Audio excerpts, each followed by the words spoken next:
I wanted to do like a Tom and Jerry meets Tekken kind of thing based in like where the insanity of like anime and all this stuff sort of butt heads with the mundane reality of like everyday life. Huh? Oh, come on, man!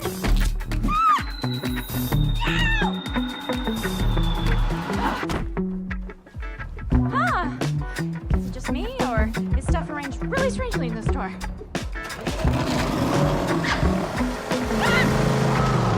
That was very Stephen Chow. I love his kind of sense of humor where you can, or James Gunn, where the ability to make humorous moments in maybe otherwise serious storytelling and things like that. I thought that was really fun. So that was definitely the inspiration for Yuki vs. Fan, just like anime craziness meets mundane everyday life. With Anubis particularly though, I love the fact that I can just get really dark with my humor if I want to, and because that's my adult one. I don't even think it's excessively like really gory or any adults or anything like that, but if I just feel like I do have the freedom to go there if I want to. And so that's fine. Just, not having to have any restrictions or anything like that. You just can let it go and wherever it takes you. If it's weird and morbid, that's awesome. Welcome back to another episode of the Creatives Corner Insights, where we explore the minds and creative journeys of artists, writers, innovators across creative industries. Today, I am thrilled to welcome Graham Misiurak, the founder of Dusk Leaf Media. Graham is a talented writer with a passion for crafting engaging stories in comic books, animated series, and even game design. I just found this out today. So his portfolio includes standout projects like action-packed graphic novels, an animated series, Yuki vs. Panda, a dark, mysterious horror comic, Anubis Prophecy, and a humor-filled fantasy adventure, Duds and Dragons. On top of that, he's ventured into the world of tabletop games with fast-paced strategy game called Critter Force. Through Dusk Leaf Media, Graham combines his love for storytelling and collaborative creativity to bring unique, memorable worlds to life. Whether you're an inspiring writer, animation fan, or someone curious about the creative process behind these mediums. Today's episode is packed with insight and inspiration, and you can check out Graham's work and learn more about him in Dusk Leaf Media at www.duskleaf.com. So without further ado, let's just get right into it. Welcome, Graham. Thanks for having me. Appreciate it. Yeah. How is everything? Because I know we met, not to put a huge date on this too much, but we met over at Fan Expo. How was Fan Expo for you? It was a lot of fun. I had a great time. Met so many cool people, and I always have a good time at cons, pretty much. That's cool. Is that like your first time going to one, or? No, it's my first time being a guest at Fan Expo, but I've been guest at other cons, and I've been to Fan Expo as Artist Alley and stuff, and I've done other cons and stuff like that. But yeah, but it was a nice show. It was a perfect speed for me. Not too crazy, but nice and big and lively. Yeah, that's cool. I guess my question in terms of that, before we get into the inspiration for writing and all that, is, as a guest, how do you get on to be a guest at these conventions? Who a lot of people think that you may need like a complete social media following and all that. What would you say is your best advice for that kind of thing? Yeah, I think don't say no to anything if you really are serious about it. And every little con, every little experience that you have is a little notch in your belt and will pads your resume with experience and things like that. Yeah, sure, you got to have some kind of content to have a fandom somewhere.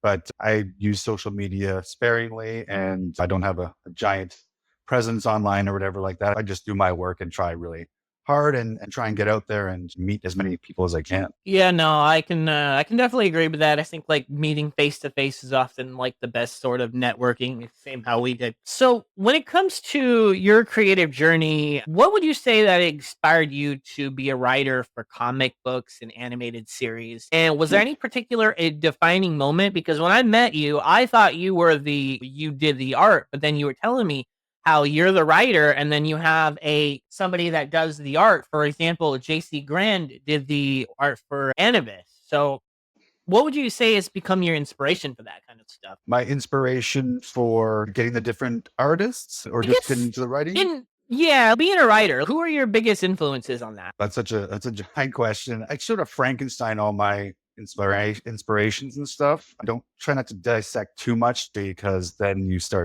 run the risk of, I don't know, treading water that's already been done or copying or things like that. But as far as just wanting to write and tell stories, I think I've always wanted to do that. I started writing comic books as a kid. And then I got into filmmaking and television in the middle of my career. I was like a director and doing that kind of stuff and was still writing skits and everything like that. And then I went to film school. And so I was doing that kind of stuff. And a lot of the storyboarding, I'm sure, is basically, which is the blueprint for a lot of filming and stuff like that. It's basically comic book art. A lot of the time, it can be these beautiful panels. And so I just started thinking while I was getting out of that industry that I could still tell stories visually by just going with the storyboard and just using that medium. But I learned very quickly that it was a very different medium, comic book writing, than like film and video and stuff like that. There's similarities, but they're definitely different beasts altogether.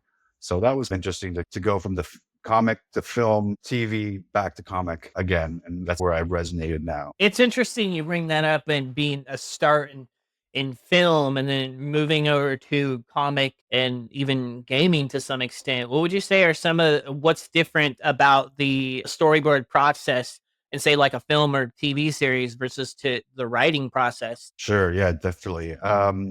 How you tell the story is very different. I stumbled my way through a couple things, but how you would write an action sequence, for instance, or comedic action sequence for film would be very different than how you would do it for a still panel. In the comic books or still panel, you have to really convey as much as the story or the action as you can, make it logical and things like that. In the editing room and in video, you have a little bit more, I think, depending on as long as you have enough footage, you have enough, you can meld things together and you can tweak things and stuff like that. And different jokes land differently. The pacing of a film and pacing of a comic book, how you read it, is just totally different. So you would have to totally write those two action sequences, emphasizing very different things, I think. But yeah, that was interesting.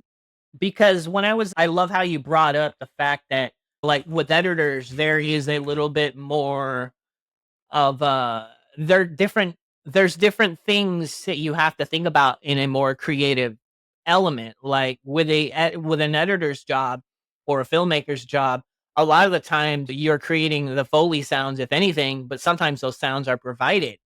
But when you're reading, say, a graphic novel or comic book, half of the work is your imagination. You're sitting here and you're picturing what does this sound like, and the whole pacing of the jokes can change just off of how fast a person decides to read the book and all that. So that's really cool. Has any of these crossed into the other mediums that you've done? Such, for example, you do have multiple projects that span different formats, like the comics, the animation, in the games. How would you say the process of that has to be different? Because like TV shows and books that commonly get created and say, "Hey, we've referenced this book," but then they go a completely different trajectory. Right. For you, do you keep this trajectory pretty much the same, or are you doing something entirely different with that? Oh, that's interesting. So I think like film and even comic book writing, in my instance anyways, it's a collaborative effort. So yeah, it really depends on who you're working with. You got to be on a project with people that get what you're going for, because I could write until I'm blue in the face, but it goes through that filter of the artist when they bring in their vision and stuff like that. And if that doesn't mesh, then that could be a problem. And likewise, if an actor doesn't quite do, or a voice actor is not quite as you imagine them, then you got some finessing to do and things like that. So it's a collaborative process, but how you collaborate is a little different, I would say. Yeah, there's definitely some crossover. Yuki versus Panda started off as a live action thing where we had a girl in a uniform and a panda outfit, and he was just trying to mess with her in everyday life and stuff like that. And then I carried that on into the comic book, and then we took the comic book and used that as the basis for the animated series. So that was interesting. It's been in like 3 incarnations, and each one had to work at different angles and get the right people in the different mediums because they're so different. Yeah. Yeah. That one, I've only looked briefly into the Yuki and Panda. Sure. I didn't have too much time to dive into it. No worries. It definitely looks like a pretty unique premise and type of things. I'm like, was there it's on anything YouTube. Yeah, was there Yeah, anything you that can take actually inspired this one? Because I think one thing I always find fascinating about a lot of these stories is you always have the main character, then you have the archetype or the side character, the sidekick that happens. So what kind of promote or what kind of got you into doing something similar to this? So just for Yuki versus Panda, it was just each of my projects just like an avenue that I get to pour my heart into the different things that I love, my horror, my action, and my the fantasy comedy and things like that. But yeah, so for Yuki versus Panda, I wanted to do like a Tom and Jerry meets Tekken kind of thing based in like where the insanity of like anime and all this stuff sort of butt heads with the mundane reality of like everyday life. And I thought that was very Stephen Chow. I love his kind of sense of humor or James Gunn, where the ability to make humorous moments in maybe otherwise serious storytelling and things like that. So I thought that was really fun. So that was definitely the inspiration for Yuki vs. Fan, just like anime craziness meets like mundane everyday life. Yeah, each one is a different kind of inspiration. The Duds and Dragons is my D&D, obviously, that kind of Yeah, stuff. I wanted to tell my own story, but something different. So I thought it'd be funny if like all the heroes have been taken and it's just all the duds that are left there, that like all the sidekicks, as you say, have to be like, okay, I guess we have to save the realm or something and that kind of yeah, thing.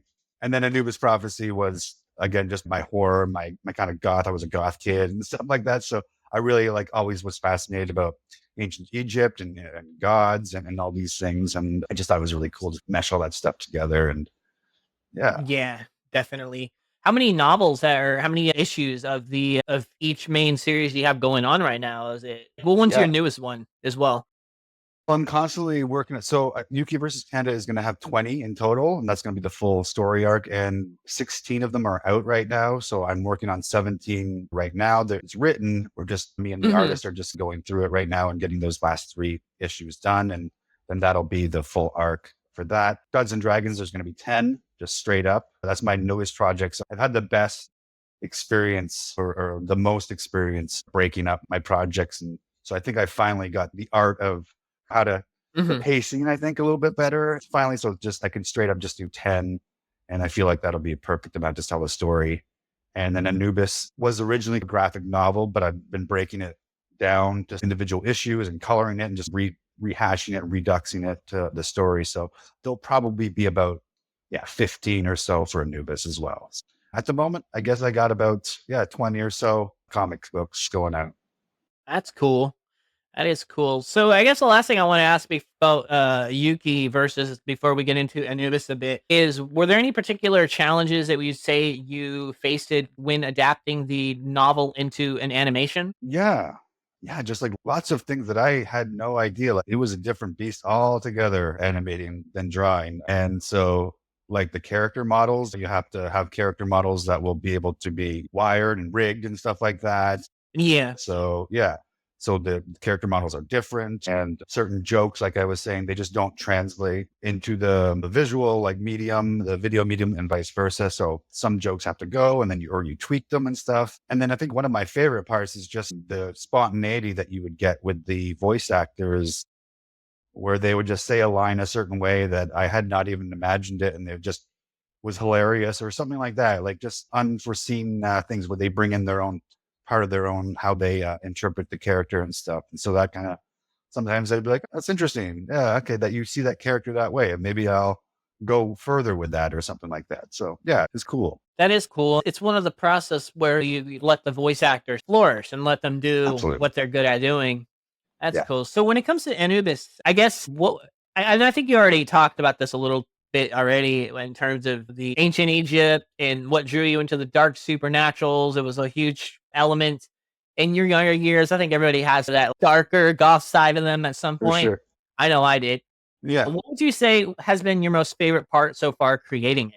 I just with Anubis particularly though, I love the fact that I can just get really dark with my humor if I want to, and because that's my adult one, so I don't pull punches Right. too much or anything like that. I don't even think it's excessively like really gory or any adult or anything like that. But if I just feel like I do have the freedom to go there if I want to, and so that's fine. Just not having to have any restrictions or anything like that. You just can let it go and wherever it takes you. If it's weird and morbid, That's awesome. Yeah.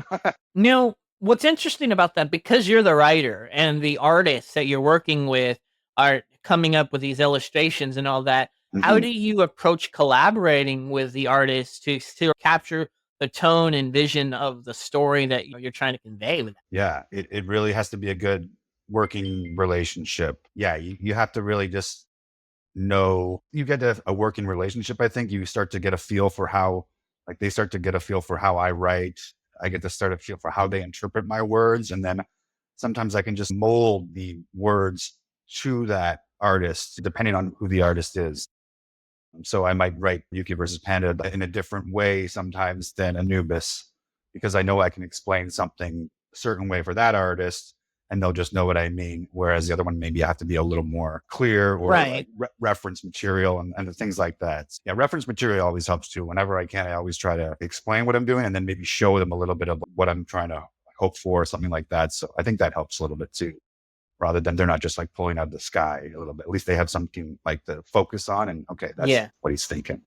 No, that's cool. That's always been something that I've even had to I had to sort of vision with other people when I've created my projects is how do you convey that message to and somebody who has never seen it before? And That's it. It's in your head. constantly, Like, yeah, it's how do always you in your tell head. different? Yeah. Yeah, and I go back with a director who's working on a movie, and he's a friend of mine, and he has one vision on doing things, and then I'm like this pseudo producer directing it, and I have a completely different vision of how I want to make Okay. that. So we're Yep. constantly battling with each other. How do we get that done? And in film, though, you're lucky because then you can both sit together with the editor and maybe come out the room finally with like some kind of project that you're all both happy with and whatever. Like, Exactly. yeah. Duds and Dragons, I've only recently ran. I recently saw that on your portfolio as well. That it's like a fantasy and humor like mixed into it. Yeah. I always like And humor.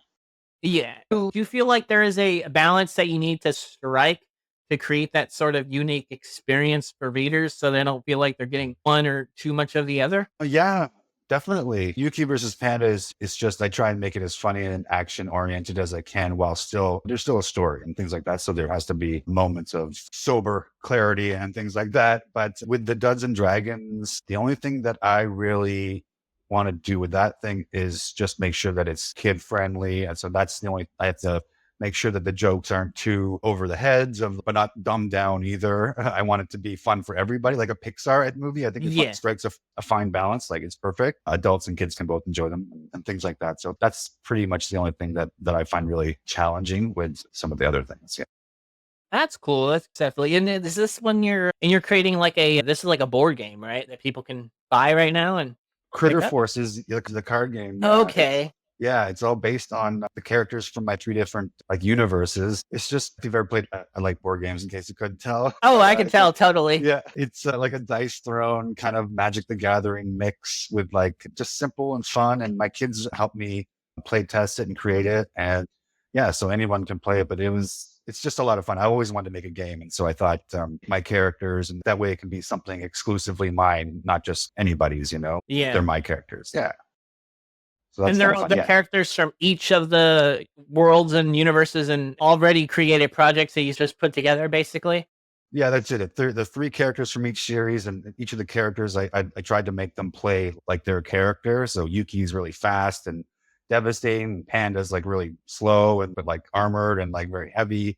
And it's just kind of a battle card dice game. And but I thought it was neat Cool. just to bring it all together again, and so you could explore the worlds a little further. Hey, I imagine like for something like this, because a lot of people have that inspiration to make video games, and Mm. you're sitting here making a board game. How does the budget for this come along compared to say creating a video game if you so chose that route? Yeah, I think that's a good point. If I did do a video game, and I've always wanted to do a video game, my kids are like really good at programming and stuff like that. I suck. I'm just look into it, RPG Maker and these kind of game maker things. Like, if you don't have programming skills, you can still make a game kind of thing, which they're amazing. You can. Mhm. But yeah, I would probably still get an artist. And that's where most of my like overhead is always like with the art, because I don't like to skimp. And I think art is like such a key Yeah. element to games and everything. Like I'll play a game or even buy a board game, even if I don't really like it that much, just sometimes because everything's just so beautiful. Like it's so beautiful, the art or whatever. So I think it can go a long way to making a project seem different or just really stand out. Hmm. Art style. Yeah, for sure. Yeah, no, I like what you said about that. How do you go about vetting the artists? Like, where do you find these artists who are willing to work with you? How does that collaboration like spark? Yeah, I've been using like deviant art and social media and just various sort of online forums. Sometimes I put a post out there and say, Hmm. look, this is what I'm trying to do. And if you're interested in this, send me a sample or something like that. And then I'll always get lots of responses. There's a lot of community in there and the artist community. And I'll just go through and pick the ones that I think that would mesh with the style and then start narrowing it down from there and see what if our rates and our timing and all those kind of things that we can come to some like agreement on. And yeah, Yeah, that is it's definitely a trip because you guys, it is. because once you get involved in an artist, it's no longer just like you having somebody commission somebody. It's now Mhm. effectively in a partnership. You guys will be putting something together. You might put it up on a shop, and then you guys talk about, are we going to split this? Are we going to split revenue this way? There's a lot of elements that go into it. And So I think what it comes down to from hearing you speak about it is it comes down to really networking and finding these places through media. I think if I think I remember you telling me when we met that you haven't even met some of the artists none of in them, person. none That's of a them. trip. Yeah, this is Never the talked age on we a live in. call or anything either, or do No, you guys? Wow, it literally is just like almost like completely but unknown who they're. That's yeah, crazy. yeah. Seen random photos maybe on the line and just because of social media sharing or whatever, just happenstance. But yeah, I just emails and a lot of back and forth. And like I'm pretty hands-on. The artist, by the time they're working on a book or whatever, I've decided that they're going to be the artist. I have a pretty good idea, I think. I'm hoping anyways. And yeah, they'll give me like the first copy. Like I'll give them the first draft. They'll give me the first draft. I'll make like notes. Sometimes I'll do little stick figures or whatever to show them Yeah. like this is what I meant. And then but that gets less and less. Like I say, the more you work with them, they'll just they'll get your vibe and you get theirs and sort of feel. Yeah, no, that I had a project I made with somebody who was in that similar boat. Where at the time when we made the project, it was through this. It was for like this Grand Theft Auto mod, and we had no idea Oh, how nice. each other. We didn't know each other, and we just bounced this idea up. Now we did eventually communicate online and talk on Skype, but what's the trick with it is you're like thinking, "Dang, you don't even know what part of the world they're from." Yeah, Little behold, I find the guys from Lithuania. I'm like, "Oh, okay, that's cool." amazing. Yeah, that's Yeah, so so cool. it is a Yeah, like trip. how else would you be hooking up with someone from Lithuania, right? So for all its negativity and stuff with the social media and all the online internet stuff there's a lot of cool stuff as well. Yeah.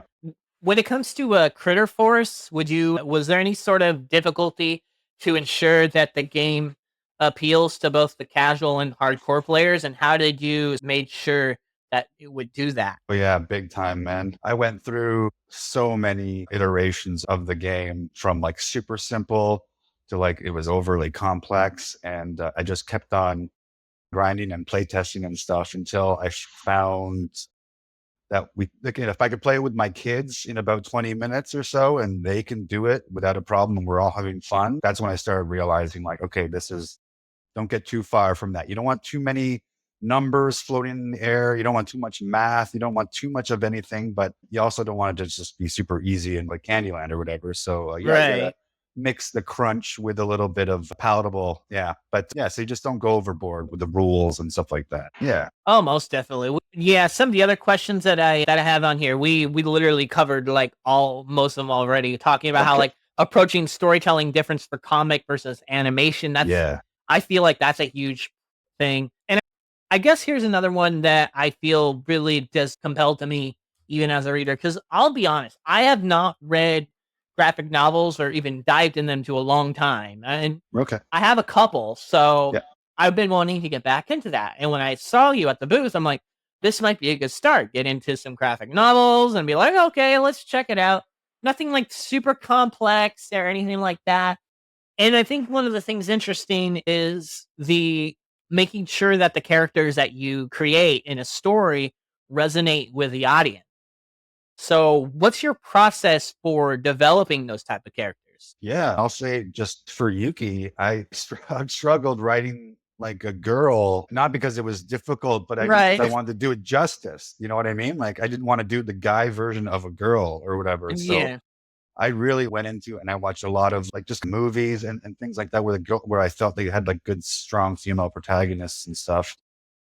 I finally found kind of Yuki's voice. So that was like a long time ago, but that was an interesting thing for me because, I wanted to do her justice. Like Yuki and Panda, they're both the main characters. There's not one that's more important really than the others. Panda, I knew 100%. He was a revenge story, easy peasy. But Yukio was just like, how would this girl react to all this stuff happening? And what's her goal? What's her demeanor and things like that. That was interesting. And I felt I finally nailed her. And I really feel like I have Yuki down pat now. But yeah, that's always interesting. Finding the character's voice and making it not your voice or what you Yeah. think people want to hear. What's truest to the character, I think, is really important. And that's tough because you can take elements from your own personal experience, but you also can't discount the fact that other personal experiences or like your particular experience may not be That's it. exactly what the character needs. So Yeah, that's always been true. exactly. Yeah. So you And just think about that. Yeah. would you say were there any like roadblocks or writer's blocks that you had at times when it comes to that? And how do you overcome that? Always, man. Right. I've been slamming my head against the wall for the past like 2 weeks with the writer's block. I just had a break yesterday, so that was really nice. I don't know what to do when you have that. I just try and maybe move on to. I'm Right. lucky I have 3 projects, so sometimes I'm just like I'm just gonna put that on hold and maybe try and work on something else, get a little progress done on something else, and then revisit it. And maybe in that time, you've been inspired by something, or I try to always make notes every day of life, or like any kind of thought that comes to my head, and just have a list of just ideas and things. And 90% of them I'll never use probably, but it's just sometimes I go back and I'm looking, that's perfect for that character or whatever. And then it'll kick Right. me off again. Yeah. So sometimes just put it down and let your brain do something else for a little bit. That's my advice. That'll really help. Yeah. Like the more that you force it, the less it will come. I've Yeah. had writer's block for Sometimes. so many times. I've had writer's block for a project for probably 2 years now, and it's not even My God. the fact that I don't know how to conclude it because the ending is already there. It's Yeah. just the I middle and get how that. do I lead up to it is just, oh Oh yeah. man, you got I so many know. Well, characters. that's it, man. That's you just stare at a blank page, especially when you're just starting something. You're like, where the heck do I even start? But yeah, it's you got to go with whatever inspires you. Sometimes I just start with a scene, like I'm inspired from like a scene or an idea, and I'll just write that down, and then you can build around that. Maybe Yeah. sometimes, yeah. It depends on how you're inspired, and how it comes to you for sure. That's what's great about it, though, man. There's not one way. There's never one way. It's not another 9 to 5 day at the office. Every day is a little. How is inspiration going to strike you today, or hopefully it will, and that kind of stuff. Yeah. So obviously, with you being heavy into comic book animations, you've definitely seen these industries evolve quite a bit. Where exactly do you think they're headed right now? And what particular experiences have you witnessed with all of it? There's just so much going on in the comic book space. It's crazy. It's crazy. I don't want to sound like a broken record, but AI, man, is just Yeah. like completely shifting the foundation of all creative work like underneath us. And sometimes I just find myself saying, like, why am I even doing if I could Right. just plug in a book, like I could just write 10,000 books on ChatGPT and try and make some money on Amazon or something. Dude, I It's know, right? so disheartening. It And is. sometimes, but the other times, the other days, I'm just, no, I'm going to just stay true and just do what I'm going to do and screw it. If it doesn't make any money and I don't become, that's fine. I want to Mhm. do this and I want to tell that story. So yeah, it's very up in the air. AI is, it's just here. It's here to stay. Right. It's just how it's going to be accepted by people and how it's going to be integrated into everything. I don't know. I don't really use it that often. I like to talk with it. I like technology and stuff, but Yeah. like I don't use it in any of my work unless I'm trying to describe something to an artist. And I'm like, here, I type it into ChatGPT and it'll generate an image and I'll be like, here's what the stupid robot thinks I'm talking about, but can Yeah. you take this and make it good kind of thing? Right. But yeah, I'll always use real artists. I'll never be using like that kind of stuff. Like it's just, Mhm. So it's I've crazy. always, yeah, and it's tough because we're at a point where, at what point do you let it like adapt with it without it fully taking over the creative area? Exactly. I am definitely forefront when it comes to AI, even as an Mhm. editor, and it's saved me so much time and Yeah, there's no process. denying. So even when creating my podcast and coming up with certain things, although some of the questions I use openly admit are AI generated questions because it just scrapes everything off the internet.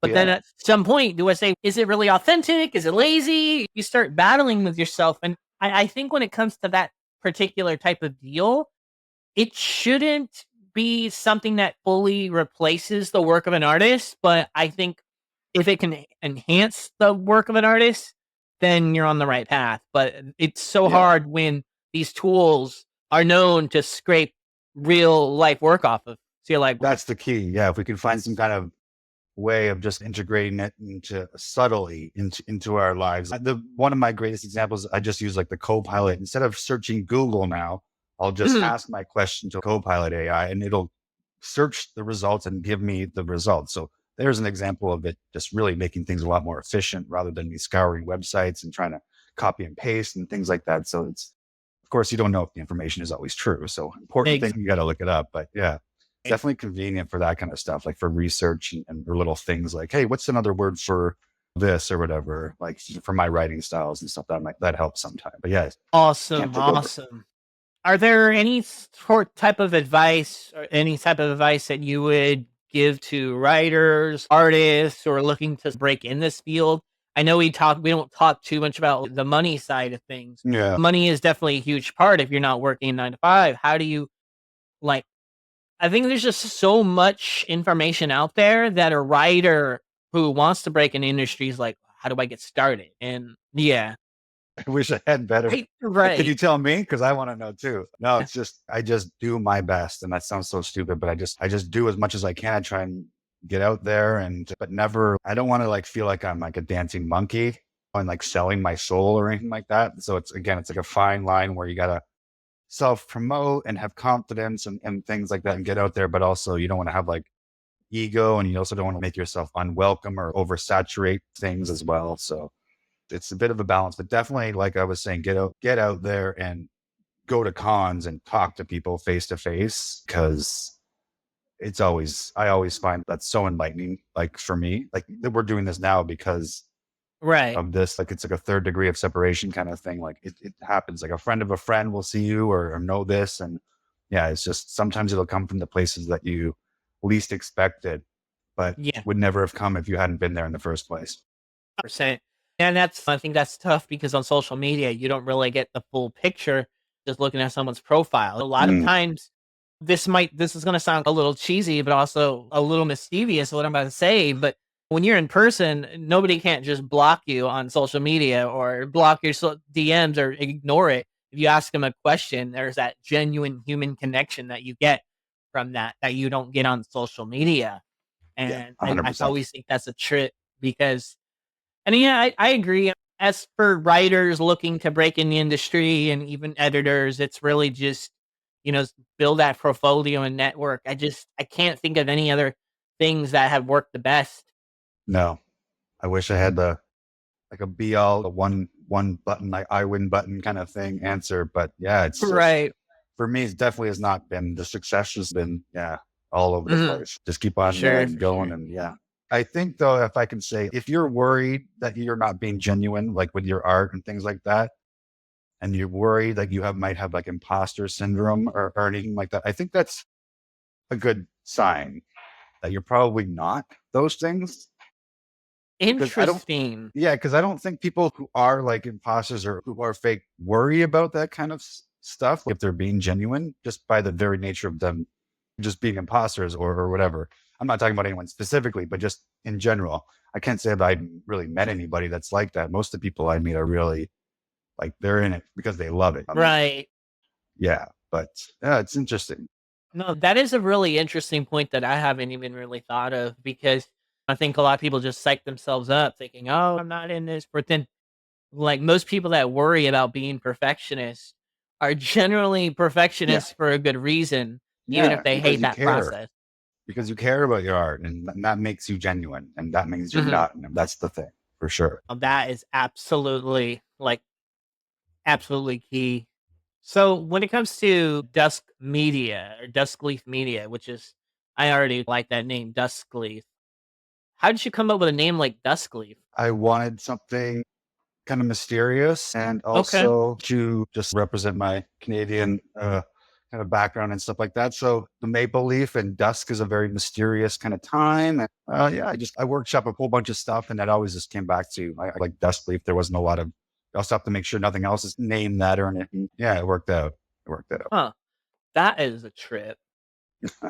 Are there any so just to spill the beans, are you any working on any sort of exciting upcoming projects or ideas that are completely new and not related to what you've already Ooh. talked about? Oh, I can't wait. I have a couple of things, but I feel like 3 series. I should finish one before I move on. But yeah, I have a couple story ideas that I've been having in my head for over a decade and really want to explore them. But Mhm. I feel like I've got to shut the oven off on another project first and make sure that's fully baked before I start mixing eggs and stuff like that in the kitchen and making a new project, because that the allure of the new project is always so very strong. Ooh, I'll put that one aside. That's too much hard work right now. This is all new. It's like I can do anything, no wrong. But yeah, it's so next year, yeah, I might be announcing a new project because I feel like I want to maybe expand something. I really want to get into I had an idea for an optical illusion book. Ooh. And I don't want to give too many details, but I thought it'd Yeah. be cool. But how you tell the story depends on how you're looking at the book, kind of thing.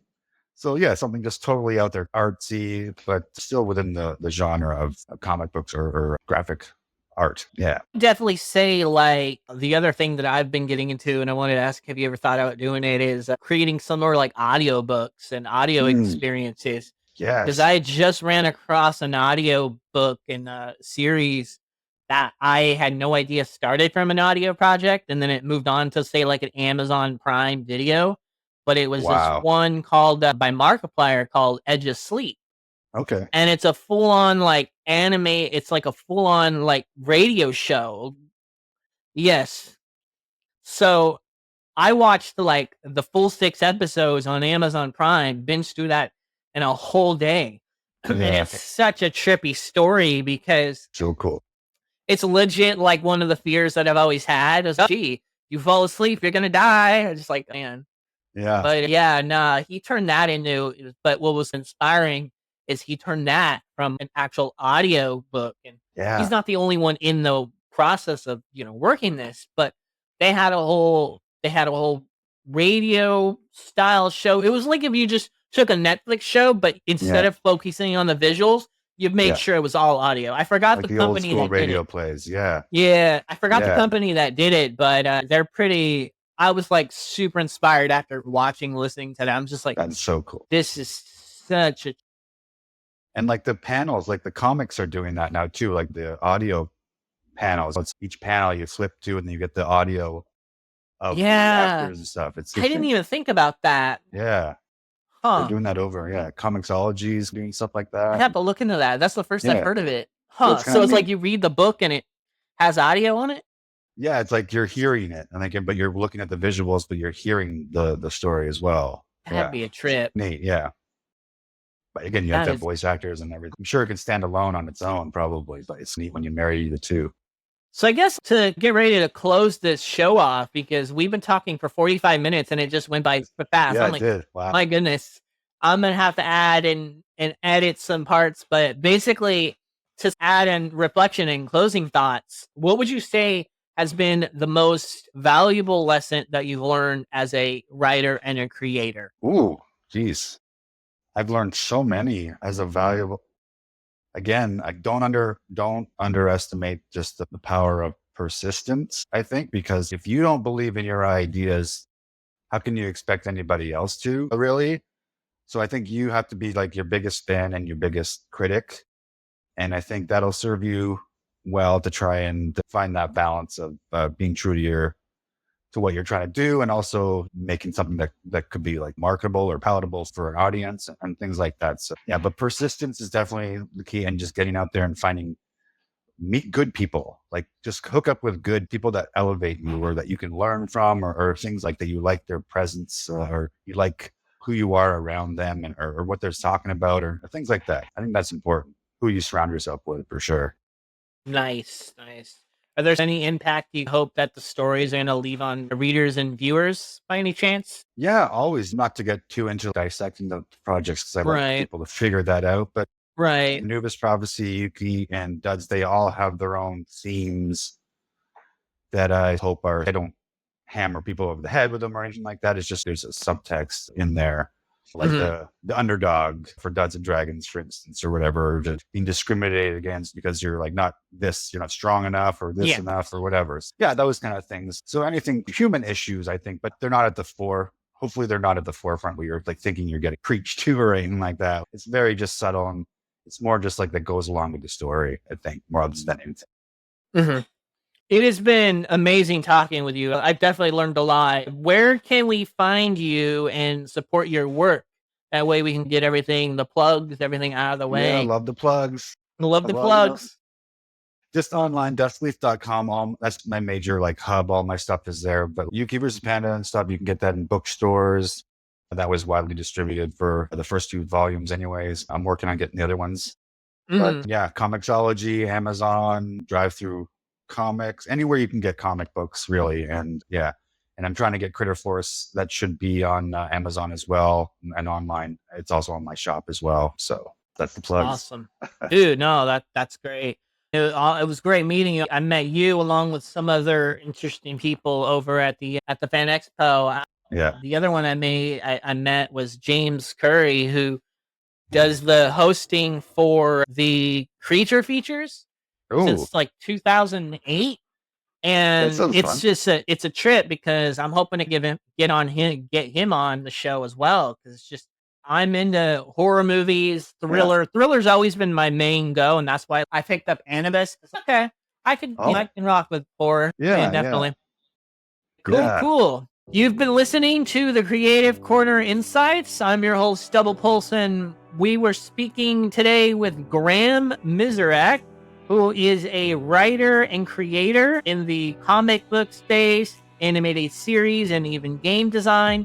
If you're interested in checking any of his work out, I'm going to leave links in the description below. Once again, thank you for listening or watching this podcast, and we will catch you guys next time. Goodbye. Thank you. Yeah, thank you.